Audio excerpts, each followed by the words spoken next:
Under the Radar, bringing movies and people together, one frame at a time.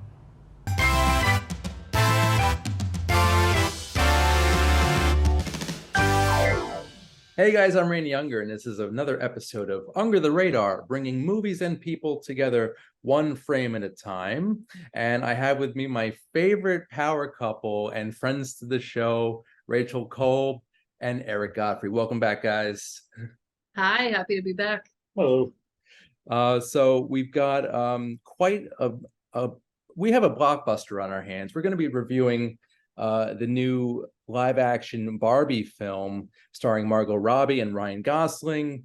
And this film, it is currently just it's raking in all the money. It is breaking records left and right. And I saw it yesterday, and I'm still kind of digesting it, and I really enjoyed myself. In this film, we are taken to Barbie Land, and we see Barbie as she interacts with other Barbies and many Kens, but the main Ken is played by a hilarious Ryan Gosling, and we basically watch both of these ridiculous characters go into the real world and basically fend for themselves and interact with actual human beings. This movie was fantastic. It pulled a Top Gun Maverick for this year, bringing people back into movie theaters and in a really fun way. It's pink, it's ridiculous, it's basically a musical, and it's just a fun time at the movies. I left the theater with a smile. I went in with a smile, and I left with an even bigger smile. But guys, what did you think of Barbie? Well, I mean, everything that you said, I mean, walking into the theater, I actually got goosebumps because our theater was just everybody was there to see Barbie. Everyone was decked out in pink. There were like women, girls, and femmes of all ages that were there that were just, they're with their friends, they're with their moms and their daughters, and like just it was such a wonderful vibe coming into the movie. Um, Everyone was just so excited about it, and the movie itself, like there are a lot of moments that you just kind of want to like stand up and cheer or you want to like applaud, or like they get like big laugh lines from just these music numbers with these music numbers with Ken, which are really amazing. Greta Gerwig, just she stepped up her game again with this movie. The production design of it, the influences, the cinematic influences. I don't remember which publication it was, but I want to say there was Letterboxd did a rundown with Greta Gerwig of her cinematic influences with Barbie, and I highly recommend that people check it out because it's a great cinema education. They actually had the cast get together every Sunday for movie church, and they would watch one of the movies that for her was an influence in creating Barbie. So as they were working on the movie, they were getting that sort of communal experience together. That's awesome. I definitely got to check that out now because of Barbie, Greta Gerwig is definitely on my list of filmmakers to check out, especially there. She's known for a bunch of great dramedies over the past decade. So yeah, I'm gonna go back and revisit those. Yeah, Little Women definitely. Like I feel like Little Women and Barbie are like that would make a perfect double feature. I like it. Particularly like I feel like you could mash up America Ferrera's speech from Barbie with Saoirse Ronan's women feel speech from Little Women. Right. So Yeah, and this movie is all about women, obviously, and female empowerment. And the monologue that you just mentioned was I don't without giving too much away, it was just fantastic. It was like I think that was probably the best part of the movie. But yeah. we'll let viewers decide that. Actually, before we go any further, I wanted to mention that this is the first part of Barbenheimer. We have Oppenheimer released the same weekend as Barbie, so there's a little bit of competition. Not really, because the odds are in Barbie's favor, But Yeah, but this it seems like it's friendly competition at this yeah, point. of course. So Well, Which yeah, I was gonna say I appreciated also Mission Impossible with Tom Cruise and Query kind of joining in this weird kind of love circle of, hey, it doesn't have to be a competition. All right, these movies complement each other. Let's just go watch good movies. And that's I appreciated kind of them shit, like, the shots of Tom Cruise with his Barbie ticket, and them with their Oppenheimer, and I think it was Greta yeah, and Margot Robbie with their yeah. Oppenheimer And ticket. all of I the love it. fan art with Yeah. Barbenheimer has been Yeah, pretty yeah, yeah. great. So I hope I so. appreciate the fact that it's like we're not against each other. We're all here just to see good stuff. Friendly competition indeed. Yeah, exactly, Um, exactly. haven't seen Oppenheimer yet. That's next week. But with Barbie, I mentioned the female empowerment, and is so tastefully done. It's not over the top. It's just right. It's very appropriate. And this movie it's when I heard they were doing a Barbie movie, I was pretty like skeptical. It didn't seem like it would be a movie of much substance. Mhm. But Greta Gerwig, she injected substance into this film with her beautiful screenplay. She wrote it with her husband, I believe, Noah Baumbach. Yep, yeah, Noah Baumbach, yep. And they basically used that independent film sensibility in a blockbuster, and it is the meshing of two great worlds colliding into one fantastic cinematic experience. So Mhm.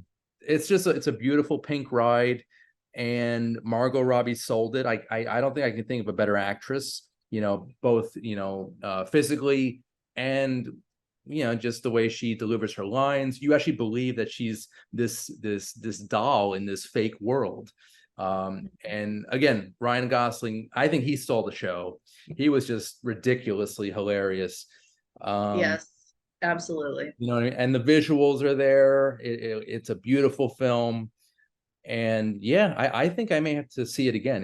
This is a definite repeat viewing for me. Yeah, this is one that I think I'm gonna see again, and I'm gonna take all my girlfriends to go see it. So Yeah, and I am wearing pink tonight. Those listening cannot see the pink, but Rachel is sporting her pink hair. So we are Yep. representing, just letting everybody know that. So yeah, I did not play with Barbie dolls. I was more of a Batman Ninja Turtles action figure guy. But Rachel, were you a Barbie fan as a kid? I will say, to be honest, I was not a very big Barbie person. I remember my older sister having Barbies. Okay. And I remember us kind of utilizing, I think it was an old crib or like some sort of old furniture that we turned into kind of like almost like a Barbie condominium that had like all the different little apartments in it. Okay. But yeah, it wasn't something that I played with as much. I think it was because of a lot of the things that the movie actually delves into, issues as far as um like a lot of the image stuff around Barbie, a lot of the like sort of gender essentialist stuff that it's like everything's pink, everything's, Right. all Barbies are like skinny and impossibly tall. Um, like that sort of stuff, it just didn't speak to me. Plus I was quite a bit of a tomboy when I was a kid. Okay. So I was very much into the Ninja Turtles and into Power Rangers and all of Yes. that. So that was more my speed at that time. But at the same time, I can see the place for Barbie. I really love, also without any spoilers, the way that it taps into the history of Barbie and the people that created Barbie in the first place. So Yeah. And yeah, I agree. Awesome point. Also, about a week before the release, I was in the Queens Center Mall, and I was in Macy's, and I passed by I guess the toy section, and it was nothing but Barbie. So Mattel is definitely doing it right with the marketing with the movie. So yeah. I respect them for that. Um, so yeah, this film, again, lots of fun, kind of mindless, but at the same time delivers a very, very strong message. And without giving too much away, that was definitely, in my opinion, the best part of the movie. Yeah. We also have Will Ferrell in kind of a like a generic villain role. I was curious, what did you guys think of Will's performance? I thought he was perfectly fine. Like the way that the character's written, it's very thin, anyways. And it actually, I won't say it's necessarily very thin, but he's not really supposed to play a major role in what's going on. He's just supposed to be kind of like a plot device. Right. So Right. for that, it's perfectly fine. I liked the boardroom, like was a lot of fun too. I definitely recognized one of the other actors that was in the boardroom is also in Fleabag and has quite a substantial recurring role on Fleabag, which was pretty hilarious. Yeah, I was actually surprised at how much Mattel was willing to have the movie like take some shots at the company and about its leadership and Yeah, maybe examining who's at the top and who's leading the company. fair enough. Yeah, we didn't get much of that meta feel in the Transformers films, which I think would have benefited that franchise. This was much closer to something like, say, the Lego Movie, which I thought it was interesting that Farrell's in both of those as well. So Yeah. yeah. He kind of just gravitates towards that's those silly toy adaptations, which I didn't think was a thing until now. So guys, I wanted to just segue into our retro review, which is going to be 1987's Mannequin, about another beautiful female doll who becomes real and is kind of just navigating real life and falls in love in the process. It's weird. That movie, yeah, it's ridiculous to say this, but Mannequin's a little more grounded. It's a grounded film. I mean, compared to this, I don't know. As a Egyptian woman traveling through time as a mannequin can be. I feel like Mannequin really is the epitome of like 80s camp. Oh like, yeah, it is. I had not seen it before watching it for this episode, and I had heard for years and years like a lot of drag queens like to reference Mannequin. A lot of queer culture likes to reference Mannequin for good reason. And now I see why. And now I get some of those references. Right. It's funny how much I'd seen the original Mannequin long ago. I haven't watched it in forever. And what's funny is how much I always mix up Mannequin 2 and Mannequin 1. Yeah. It's so because I'm like, wait, I thought there was a sorcerer and a curse. I'm like, no, that's a secret. Yeah. But then it's like the one thing I always remember is the grinder scene at the end with her feeding all the mannequins to the grinder. And it's like I have this weird thing where all the Mannequin movies are all combined in one. They kind of just mesh into one. Yeah, they all mesh together. Oh my God. But yeah, I also forgot how much I can't remember the actor's name, how he is literally just playing his Police Academy character. That would be Mr. G.W. Bailey, ladies and gentlemen, who was literally playing his exact same character from Police Academy. I think he had the exact same wardrobe too. He maybe just jumped off set and was like, okay, let's do this. Yeah, because that was 87. I'm pretty sure that was Citizens on Patrol or Mission Miami Beach, one of those. Yeah. But ridiculous role as the mall security guard, the department store.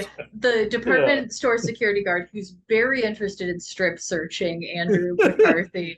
And also is checking out the women's lingerie section a couple times. Those malls that had those canine units all the time. Ridiculous. I love it. But I think my favorite performance is probably James Spader as as the sleazy store executive who basically has it in for Andrew McCarthy's character. This movie is so 80s. It is so cheesy. Even though the song "Nothing's Gonna Stop Us Now" was nominated for an Oscar, this movie drips of cheese, and it's so good. I'm a huge fan of Andrew McCarthy ever since Pretty in Pink. The Weekend at Bernie's movies. He's also a very accomplished TV director. And he's just and I met him at New York Comic Con a couple years back, and he was one of the nicest guys. And I love to see anything he's involved with. So Mannequin is awesome. Also, Kim Cattrall Yes, we is haven't even talked brilliant. about the named Mannequin. Our mannequin. Yeah, Yes, yeah. she is perfect in this role. And yeah, I mean, I before this, I only really knew her from Sex and the City. Uh, Mm. but it was good to see her in something else, in a different type of role. So, Yeah. She's really um, cute in this. And the music numbers with them like dancing around the department store felt very connecting material between this and the Barbie movie. yeah, yeah, I love, yeah, the musical aspect is really a crowd pleasing thing, especially with Barbie. Because when I went into Barbie, I did not know it was going to be basically a musical, and Mhm. that was actually a very pleasant surprise. It really was appropriate. I just want to go back to the visual style. Like, what did you guys think of Barbie Land? Do you think it was Oh, did it Oh, justice? it's loved perfect. it.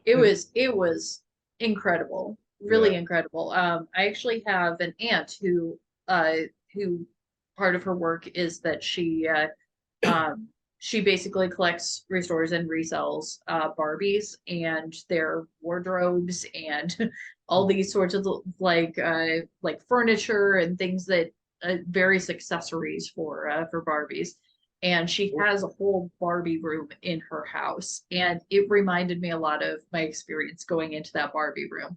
Um, Oh man. So wait, and yeah. I think that once she sees it, I think that there's going to be so many references, and especially the sequence with involving calling out the different outfits, like Uh-huh. the different Barbie outfits, so that it's like discontinued or like that it was limited edition for this. That I think that's really going to connect to the collector crowd and to the really people that are more tapped into the history of Barbie. So wait, so your friend, she has an entire room dedicated to Yes, my this. aunt has an entire room dedicated Wow. to her Barbie collection, to basically categorizing everything, to restoring stuff, to taking like pictures for potential buyers, all of Okay. that. Cool. Yeah, I think she's gonna be a fan of this movie. I think she was first in line on Friday. That's I think awesome. she wanted to see how they were going to handle the material. I think there was a little. I think there might have been a little bit of concern of, is this just going to be, making fun of Barbie? Is this going to be, just a bunch of like, is it going to be kind of the attitude of the daughter when Barbie first shows up, and she's just like, you're a fascist. Like, I think that was a little bit of a concern. So, Okay. but yeah, I'm very interested to hear her take on it from a collector's standpoint. I would have liked to have seen more interaction between Barbie and Ken and the real world. Like, they passed, there's a scene where they pass by, they're on the Venice beach, and they pass by what looks like kind of a gang. And they didn't really go that far into that dynamic of, I mean, I wanted to see more of that, her interaction with the real world. Trying to think. Well, I could have watched way more of even just all the other Barbies and Kens Yeah. in Barbie Land. The cast is so packed for it that Mhm. I mean everybody doesn't get the amount of screen time that you would hope from any one of these actors. Like you would, but they all do amazing with what they have. Yeah, and I just want to read off some of the supporting cast. So you mentioned America Ferrera, she's fantastic. We also get a great performance from Kate McKinnon. Uh, Mhm. Yes. Michael Cera is hilarious in a very random role as Alan, I think it was. Yes. Definitely Ken's friend Alan. and Yeah. Simu Liu Yeah, from and Shang-Chi was and fantastic. Oscar-winning screenwriter Emerald Fennell Yep, as the pregnant Barbie. Midge. Midge, Ah, the pregnant friend. right, right. But we don't talk I about the know at Issa all. Rae was the president. Yeah. Issa Mhm. Rae was president. Yeah. Mhm. And we've got Helen Mirren as the narrator, who is Mhm. perfect. There's And Real Perlman showing up as a surprise. Rhea Perlman Oh was yeah, so sweet. I loved seeing her show up. and she's so good. I ever since Cheers, she's fantastic. So it was very, and there is one major cameo which we won't divulge right now, but I think you guys know who I'm talking about. I think I do. Yeah, but And yeah, we just even had the sex ed reunion Yeah. with our future Doctor Who, Dr. Nagati I can never say his name correctly. Nakuti Gawada Yeah, I think that's it. and Yeah. Emma Mackey. Yeah. Mhm. Okay. So we got our preview of the Doctor to Yeah. come this later this year. Very nice. And I know you guys are fans of that show. Big fans. Oh yeah. Well, I'm very much looking forward to him taking over the TARDIS. Sounds good. So again, I love the fact that this movie has brought people back into the theater. I can't stress it. Like I know you guys are huge fans of Top Gun Maverick. Yeah. Would you rank this about the same or more in terms of I would put it above. I'd put it above? above. Yeah. I think next year at the Oscars, I think there are going to be a number of nominations, and not just production ones. I think that I could see screenplay, I could see this getting nominated, and Yeah. I could see Ryan Gosling getting supporting. I see Just Ken getting up nominated for Best Song, and I'm going to be an advocate for Ryan Gosling for Yeah. Best Supporting Yeah. Actor. Yeah. I think this is a dead ringer for maybe best visual effects, cinematography, Mhm. definitely screenplay. I'm 100% behind you, Rachel, for that. Yeah. And yeah, I just hope, I mean, knowing the Academy, they will probably nominate this for Best Picture, which I don't think is a great idea. It's not a Best Picture candidate, in my opinion, but all the other technical awards, and yeah, I think Gosling too. Yeah, I agree with that one too. I also wanted to mention a second film that might be sort of related, Small Soldiers from 1998.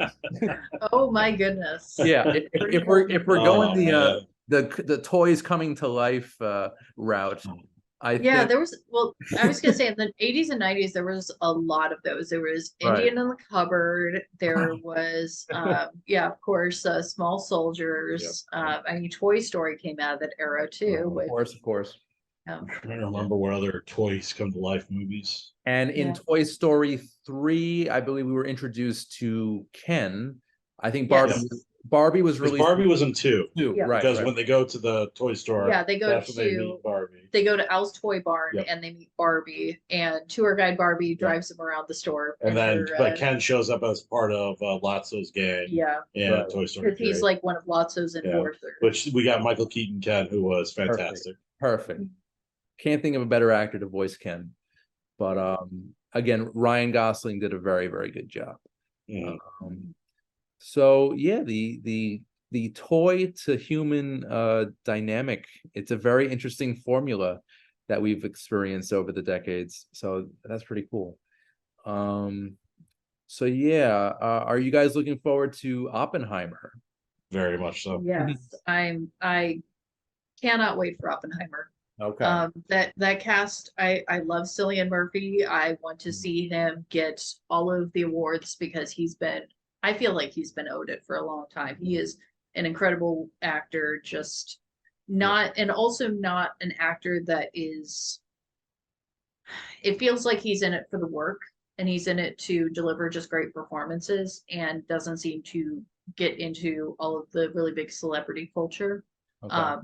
And I would be very happy to see him, getting some nods for this role. Yeah, this is a big movie too. It's 3 hours long. It's an epic, Mhm. historical epic. Yeah, but I've always I think in terms of U.S. history, I think one of the most important stories of U.S. history is the story of the creation of the atomic bomb. I think it is one that we should know all, like how everything that went into it, including the man Oppenheimer himself, Right. and Nolan, I think, is the right person to tell it, Yeah. because especially based on everything I've seen and read. And it's because it's weird to think about the fact that it's like I was like, oh man, but is Nolan? But I'm like, but I loved Tenet. Like Tenet was the last Nolan movie, and I Okay. really liked Tenet. And now, granted, that's not at all what Oppenheimer's going Yeah, for. I mean, I like Tenet. I mean, visually it was amazing. I think the story was somewhat lacking. And I'm not a huge fan of Denzel's son. That's how Interstellar. I know him. Yeah. Oh, No, I love oh Nolan. sorry. No, but Denzel Washington's son, Yeah, yeah, I know who you're talking about. Washington. I Yeah, don't I think think it's he's like a John John, something. Yeah. yeah. John. Yeah, I don't think he's a particularly good actor. I mean, Black Klansman was very good, but not because of his performance. I've yet to see something of his that like wowed me. But Tennant, John David Washington, that's it. Thank you. I knew he had like 2 first names in there. But Yeah. but yeah, we're definitely looking forward to Oppenheimer for next week. But we have some time actually, guys. Are there any other films coming up? I mean, I know we have the SAG after strike going on, Yeah. the writer's strike. So things are a little strange right now in the industry. But there's a couple of movies out there that obviously are being released that were written and performed by people before the strike. Is there anything coming out in this like strange limbo time that's reaching out to you? Well, if I might take this for a little bit of a left turn, there is something that I have been revisiting. On Sunday, I actually accidentally did a very appropriate double feature. I started out with Field of Dreams, which I have not watched, I think, since I was a kid. I'm from Iowa. We're both from Iowa, so we've both visited the field and done the whole Played thing. baseball there. But it's been a long time since I've watched it. And I was shocked at how modern it felt in some ways, like how much it spoke to what's going on today, especially the whole subplot involving the school board and parents trying to get books banned from the local school, which I had completely forgotten about because last time I saw this movie, I was a kid and probably a lot of that stuff just went right over my head. Right. We remember the baseball. We don't remember the book banning. Yeah. But the second movie that I followed it up with was I ended up rewatching 2020's The Hunt, which I don't know if you ever saw The Hunt. Yes, but that's with the girl from Glow. Yes, Betty Gilpin. Yep, she's awesome. Yeah, that's a great movie. Yeah, that's a freaky movie. But but the connecting thread between the two is that the actress who plays Kevin Costner's wife in Field of Dreams is also in The Hunt as Ma at Ma and Pop's convenience store. Right, Amy Madigan. That's Ed Harris's wife. Yes. She's fantastic in both. Yeah, just really awesome. really great job. So. Oh my God! But back to Field of Dreams real quick. That movie is one of the few movies that actually makes me cry. It's the last scene, where Kevin Costner is playing catch with his dad. Oh my God. Yeah. After yelling at Shoeless Joe and saying like, what did I do this for and everything, and then getting to see his dad again. I was gonna say, which one is it when Doc walks off the field to save his daughter? Yes. Or when he plays catch with his father? There's so many great moments. And a fantastic score by the late great James Horner. Really good score. And also just great seeing James Earl Jones get to have such a fun role for him. Yeah, just a really great role for him. Yeah. So wait, they actually have the field. Yes, you can actually. What's nice is for the past couple of years, Costner and them they've done Field of Dreams games out there where they've done dream games out there. Yeah, because they've been trying to make sure to keep the field preserved. Because they did one actually during the pandemic when they were first starting to have in-person events again, because it was outdoors, so they were able to do it, I guess. Wow. And they've kind of used it as a way to generate interest in the field again and to get people watching baseball again. And they should do screening. Do they do screenings there too? Or I think they do normally do regular events out there, but I think this was the first one where they did national attention.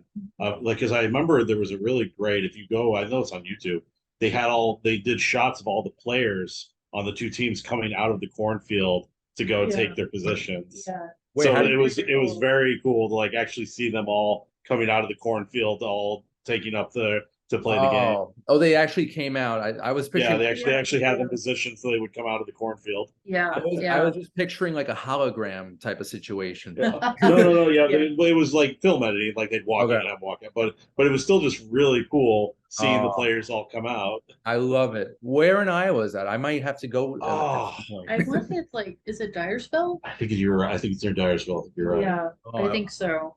Because they always used. Yeah, I think it is because Dyersville had the Ertl factory, which we'd also go visit to get little Ertl models whenever we'd go travel out there. I love it. The Field of Dreams experience. It's Yeah, so because Yeah.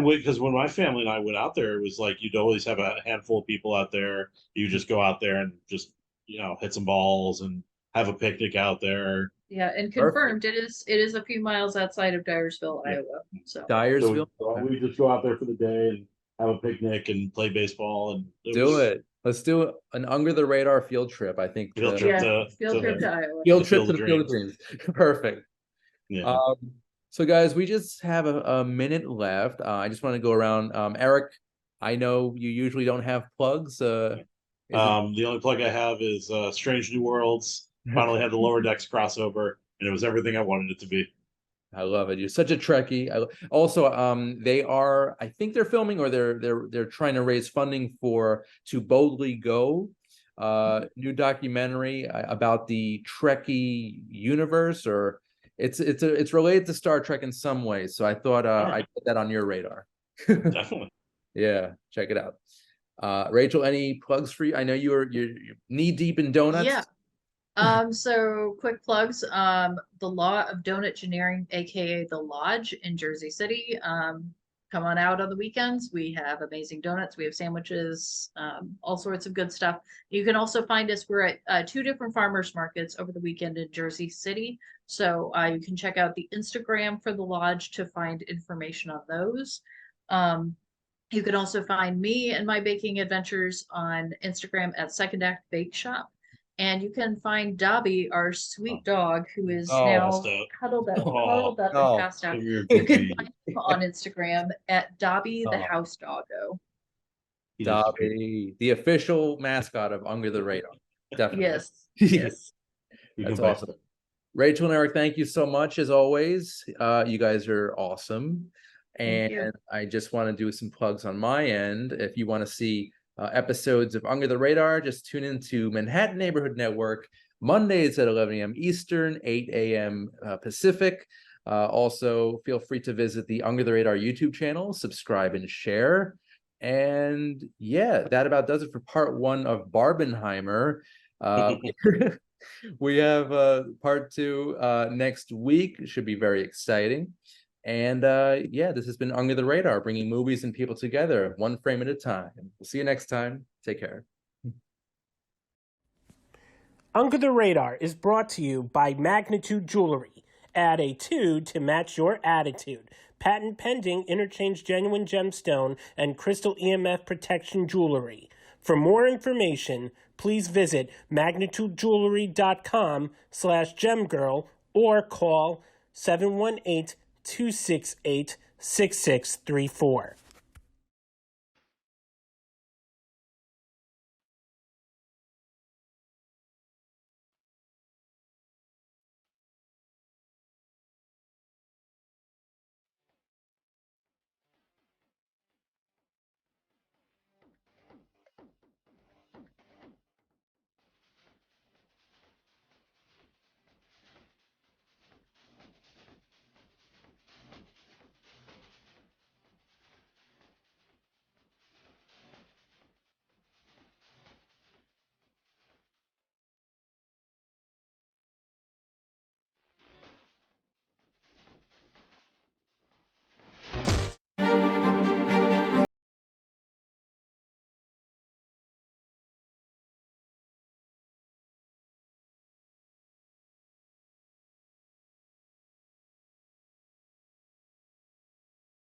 Randy Under the Radar. Hi. How are you? Nice to meet you. You too. Congratulations on the film. Thank you. Tell everybody, how did you get involved with the project? I reached out to Rod. I learned that they were coming to Montana, that the production was going to film in Montana, and I sent him an email and said, I'm a horse wrangler and actress, and if you need any, anything, I'd love to help out with the film. And he wrote back and said, I don't need any horse wrangling, but I may have a role for you to audition for. So I was able to audition for the film. And you were hoping to wrangle some horses. You know, I do, so it would work out if I could. Any challenges during filming? We were filming, it was about -11 when we were filming, and the heater had quit in the house, and there wasn't very much insulation. Okay. So we were wearing long johns, like extra layers, and trying to stay warm in between takes, and keeping all the camera gear and all that stuff, rolling. So it's a lot. Did you use that discomfort in your performance? Absolutely, it helps so much. Nice. So it did the acting for you in a way. Yeah, in a way, it helps you be frigid. No, I'm just kidding. So what do you hope audiences take away from the film? I just hope that they can see that in a relationship, it's always really difficult to make the correct choices. And sometimes we don't make the correct choices. But when you do finally settle and make the correct choice, things will get easier. Sounds great. Well, congratulations again. Thank you so much. All right, take care. Hey, Ethan. Hey, how are Randy you? Younger, Under the Radar. Nice to meet you. You too. How's everything going? Good. You've come a long way from Boy Meets World. Yeah, sure. 30 years? Yeah, you did it. You're here. You made it. I made it. Yeah. Talk about the film. How did you get? What attracted you to the project? I feel like for a long time we've had a lack of real good indie movies, and this felt like the kind of indie movies I remember reading in the 90s, which were really exciting to me. I started acting in the 90s, and it just felt like an amazing time for cinema. I feel like the 70s were incredible, the 80s were not as incredible, and then the 90s were dope again, and then they've been Ride the wave. and then it's been all about TV since then. And so it was like interesting to see a movie that kind of was very cinematic and had an interesting story and was character driven and story driven. It was very fun. Would you compare it to other films, or is it in a league of its own? It's in a league of its own, but like when I read the script, I remember thinking about like Reservoir Dogs and Things to Do in Denver When You're Dead and Boondock Saints, and not that those movies necessarily all came out to be the most incredible, but the scripts had a grit to them that you don't really see anymore. And you've done a ton of comedies, so it must be a nice venture, a departure rather, to tackle such a role. What were some challenges for your character? I played a guy named Slim, and I'm very still and stoic, and I feel like I rely heavily on mannerisms and my eyebrows to communicate, and I couldn't do any of that. He was just very still, which was fun. Okay.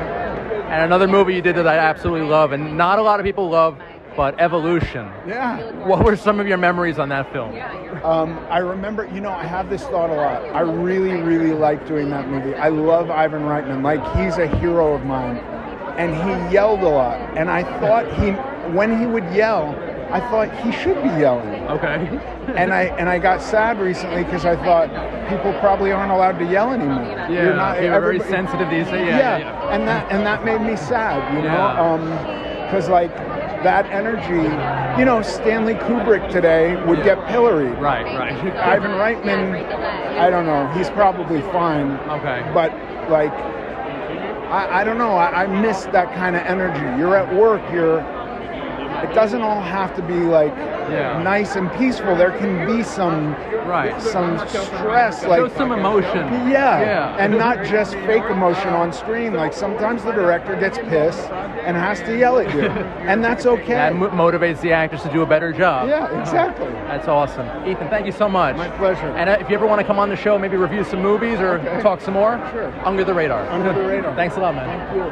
Hi, Randy Unger, Under the Radar. How are you? Good. Nice to meet you. You too. Congratulations on the film. Thank you. And congratulations on this look here. This is quite a statement, I must say. Thank you. Talk about the film. How did you get involved? I had done another film called Boys of Summer with Mark Fasano, who was a producer on this, and he suggested me for the role, which is kind of the way, like, it's always the dream to get jobs that way, and especially I was sent it, and the script was amazing, and I met with Rod, and we decided to do it, and so excited to be here. And you got quite an ensemble cast here. Yeah, What was it like working with these guys? I work with Scoot. I actually, I just met a couple of the other actors, and I'd never met them before, so it's so funny, but Scoot and I go way back, and so it was really fun to work with somebody you already knew, and especially to play like husband and wife. That's and cool. We're both from Texas, so it's like a great, Nice. So I'm assuming collaboration's very important to you on a set? Yeah, absolutely. And Rod was so collaborative. We had like a million phone calls beforehand about the character and the backstory, and so yeah. Well, what do you hope audiences take away from the film? I hope that they connect with it in some way, and people who are struggling connect with it, and people who aren't struggling can like take a moment and actually see what that's like. And yeah, I mean, I hope nobody's having to make the decisions that Cliff makes in the movie, but it's hard. I hear you. What do you last question? What do you look for when picking a role? Something that challenges me, something that like I feel like is a real person and says something, and great writing, of course. Perfect. Thank you so much. Thank you. Congratulations again. Thank you. Randy Unger, Under the Radar. Hey, nice to meet you guys. Yeah, you look just like your dad. It's crazy. Awesome. I get that. Yeah. He's not as handsome. Oh, that's so. We got a lovely cast here, a great ensemble. What was it like working with this wonderful group of people? I mean, I'll let this gentleman talk first because he's so close. These are actors we love. We've always had this policy that one, we're going to work with people whose choices we respect and just inherently admire, and also people who make us look better. Yeah. And we also have a no assholes policy. You feel free to bleep that. So we really just put together a cast of actors we admire, people who we wanted to go be in the negative 25-degree temperatures with.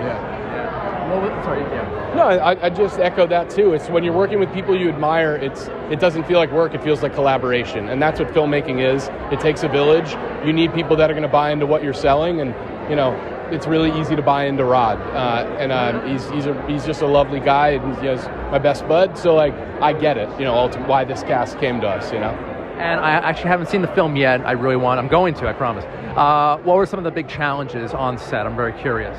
Oh, well, when you film a movie in Montana, you're going to have snow and cold, and it was snowy and cold, and we worked a lot of overnights.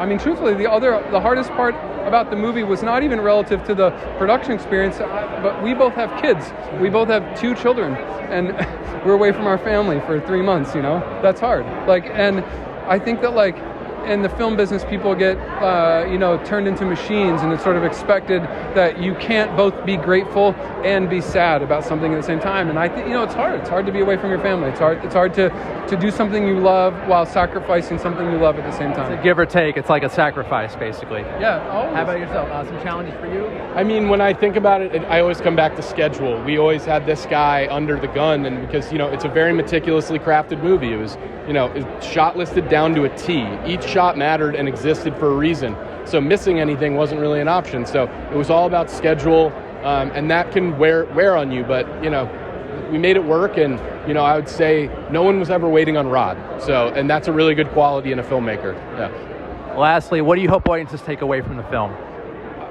This is a film that is, I hope, relatable. No one's running drugs here, hopefully, or moving guns around state to state. But there are these ideas about classism and impunity and right and wrong and family. And I think I would hope that everybody could look in the mirror and wonder what choices they might make when faced with situations like our characters are facing. How about you? I mean, to me, I hope that they, first of all, really enjoy the experience of watching it, because we worked really hard doing it. And then to echo what Rod said, we're living in this intense moment of duress in terms of things like, essentially there's class warfare happening right under our noses, and people are trying to pretend like that's not what we're dealing with. So I hope that this wakes some people up, and that really connects with them, because maybe they don't feel seen, and now maybe they do. So awesome, guys. Thank you so much. Congratulations. Thank you so much. Yeah, guys. All right, guys.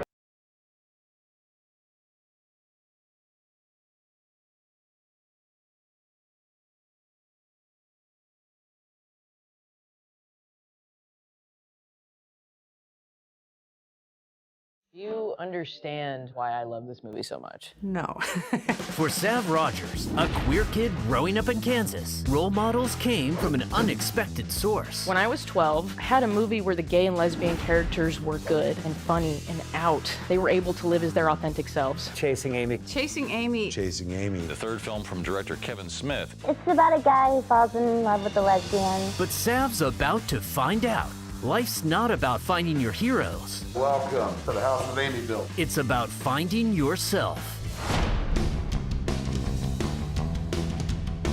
I'm directing a project about the legacy of Chasing Amy as an LGBTQ film. Do you find the film to be authentic to the LGBTQ community? I find it authentic to the straight dude who falls for a queer woman community. No longer being a lesbian by meeting the right man. That's gonna be controversial. Ben Affleck's goatee was a bad idea.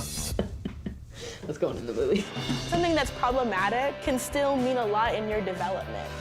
It was brave to portray somebody fluid. Seeing that movie helped me figure out, oh, that's me. That's gay. This girl loves me. It's cool to come to a place where a bunch of stuff changed your life.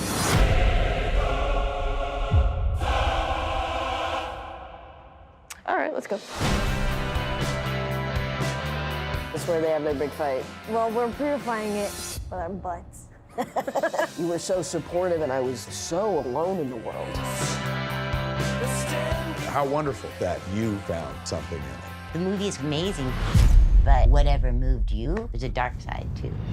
I can't erase the past. You don't just get a pass for that. I didn't know what I expected. I did not expect all this. Maybe what's really troubling you is that your fragile fantasy might not be true. Can we tap? This movie made me be honest with myself. Chasing Amy and chasing Amy. My butt has been where Ben Affleck's butt has been. Basically Ben Affleck. A little shorter. Hey guys, Rand Young here, Under the Radar, here at the Tribeca Festival for the premiere of the new documentary, Chasing Amy. About to interview some of the talent. Here we go. We are so excited to be here at Tribeca Film Festival after all these years working on this film. I mean, for a directorial feature from just such an emerging director to be here and to tell a story about a trans guy coming of age and showing hope. I mean, this guy's just so collaborative, visionary. This will not be the last that people hear of him. I hope so. I hope I see plenty more of his work, and yours, sir. So it's a beautiful film. I was just talking to Sav about it. What were some of those challenges that you faced while during filming? I think one of the biggest challenges was that Sav didn't want to be the center of attention or the protagonist in the film. I just found that out, actually. It's surprising because he's such a natural on camera and he's so charming and endearing, but it was really challenging and amazing to have those conversations about him, about why we were all coming to produce this story, which was because he is the emotional heart and center of why we all care about Chasing Amy in this way. So having those conversations and making sure that he felt comfortable, being on screen in this way and being that vulnerable, and I think that ultimately is why the film is so moving, is because of the vulnerability he's sharing and what he elicits from the people he's talking to. So it originally started, he would be behind the scenes, and then it kind of evolved into him being basically the star of the film. That's a great thing. And that's a credit to his want for collaboration and feedback and notes. This guy wants to hear from the people around him who he surrounds himself with. And so from all of us as producers, there was an encouragement and always then an understanding too of what would make the best story, which credit again to him as a director. He's interested in telling the best story and putting on the director hat, taking off the director hat, the personal, and doing what's best to tell the most effective and moving story while being mindful of the people who are at the center. Now you mentioned collaboration. How important is collaboration to you on a film set? Collaboration is everything to me on a film set. I've worked on a number of documentary projects especially that deal with the trans community and always employing and empowering trans people behind the scenes to be a part of telling those stories. And if you don't feel like you're able to be yourself and do your best work on a set, you're not going to end up getting the best story because people don't feel like they can. You gotta put your heart into it. Exactly, and just fully show up. And so collaboration is everything, and I think being able to be challenged and hear feedback is one of the necessary pieces of any kind of work that is also going to challenge culture in a way that is beyond what we've seen before. It's amazing. Congratulations on the film. Thank you so so good, much. So good. We so appreciate the time and for you being here. Thank you so much. Thank you. How's it going with the festivals and everything? How's the film doing? I think the film's doing pretty well so far. I mean, this will be the first time we see it with an audience, so I really couldn't be happier.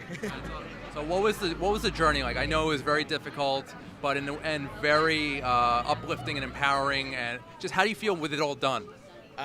Immense relief that it's all done. I mean, it was a wonderful journey. It was a hard journey.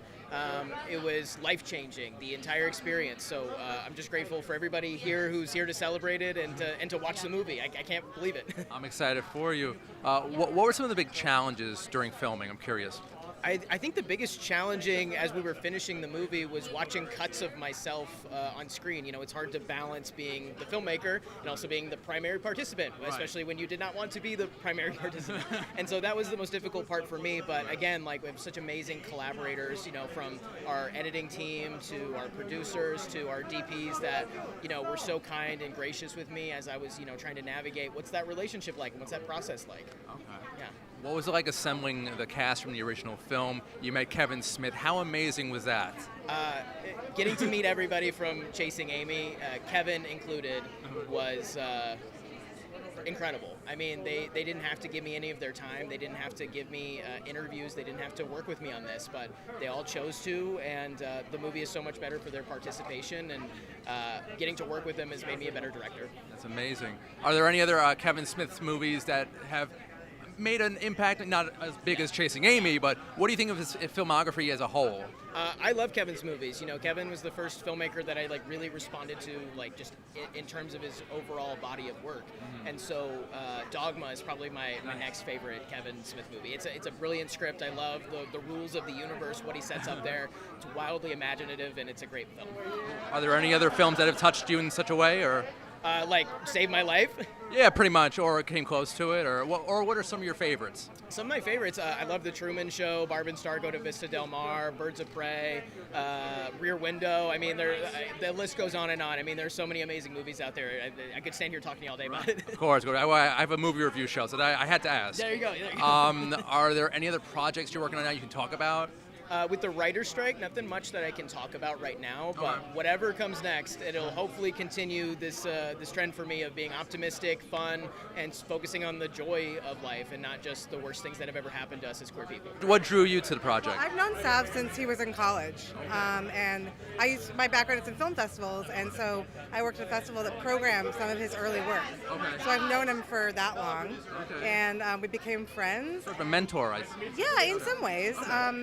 And we became friends, and in 2019, he was looking for, a grant writer to help write some of the grants for the film. Okay. And I'm like, I can do it. I don't like to write grants, but I'm like, I can do it. And so just I've worked with him and the team, like, for the last 4 years to this moment, really, yeah. What do you hope audiences take away from the film, ultimately? I mean, for me, it has nothing to do with Chasing Amy. I probably haven't seen the movie since when it came out. Oh, really? And okay. I did start watching it again on the plane here. Right. But for me, it was always about Sav. Okay. And it's always about how much movies matter. Right. See, and I'm so glad we're seeing it in the theater tonight with, when you watch something in the theater and you have that visceral reaction to the way movies make us feel, which is exactly what this movie's about. So I just hope people walk away feeling that, feeling validated in whatever movie moved them, and also, to be themselves, and that it's okay to take this journey. What a fantastic message! It's great. Are you a fan of Kevin Smith's previous works, other stuff? Honestly, I saw Clerks back in the day. I'm not a huge Kevin Smith aficionado. Okay. And I think he's a great filmmaker, but that, again, that's not what brought me to this movie. Okay. It was Sav that brought me to this movie. I love it. Great answer. Yay, Kevin. Yay, Kevin, and yay, you. Thank you so much. Hi, Mustafa, Randy Unger, Under the Radar. How are you? Nice to meet you, yes. I'm excited to be here, man. I'm excited for you. I'm excited for Sav. I'm excited in general. This is amazing. I'm excited for Sav, man. Yeah. It's a beautiful It's time. a great film. I'm just so happy for And you. you're part of the creation of that fire. Do you think so? I think you're a good part of that. Okay, I'm glad. I'm honored to even know that, to even believe that we had that kind of effect on people. Yeah. And the characters and the script and the whole vision for that movie and what it's done for so many people. Yeah. I'm just just really glad for Sav. Yeah. More than anything. That's so cool of and you. This is our first time meeting. Oh, that's all. So 26 years now since Chasing Amy came out. Oh my God. Yeah, 1997. Oh my God. What is it Do like? I look different? No, you look good. You Do I look good. look You the look better. same? You've aged like Exactly, a fine wine, like sir. a fine wine. Yeah. Can yeah. I first? Sorry about that. If you Like want. fine wine. It's fine. Congratulations on everything. How does it feel to look back now on that film? growth, just being able to see yourself grow on celluloid is a very powerful thing in and of itself. Okay. And that character has had such an impact on our culture. Right. And I want to thank Kevin for that. I want to thank him for even hiring me at that time, and knowing that. You were so good in it. Thank you, brother. Good. Thank you. Thank you so much. Thank you. It's a pleasure to meet you. You too, man. We're so excited to be here. It's been an incredible week already, and we're all just totally vibing for the premiere tonight.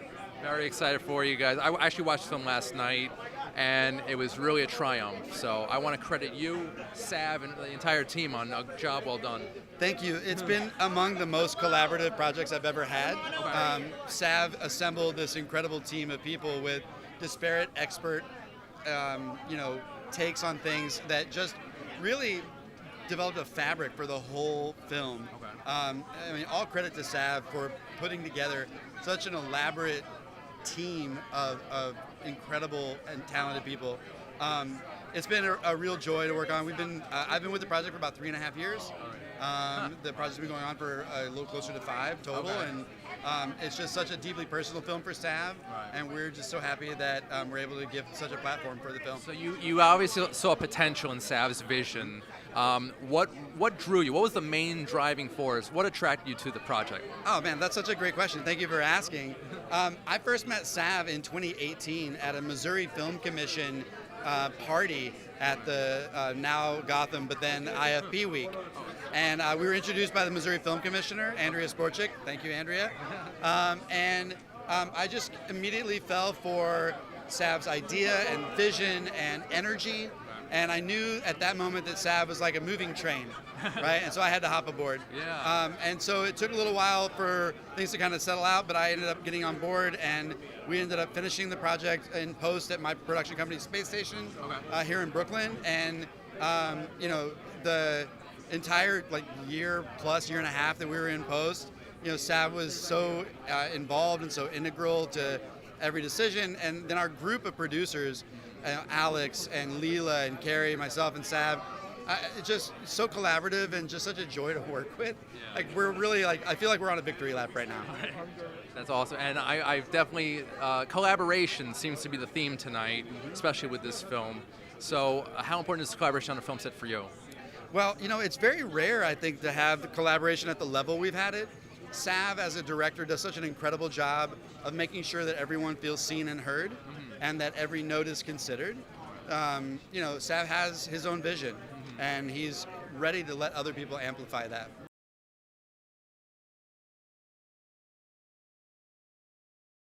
I just wanted to talk about this new Warner Brothers home video release of The Batman, the complete series, which I've only seen bits and pieces of it, and it's sort of like a very hip, funky version of The Dark Knight. I'm actually curious to see it myself, but it's like a new take on the superhero that we all know and love. And Eric, I'm sure you've probably seen it. Any thoughts? Actually, this one is the one I'm least familiar. Is this the one where Joker had dreadlocks? Yes. Okay. It was ridiculous. Sorry. Yeah, it was a weird in between.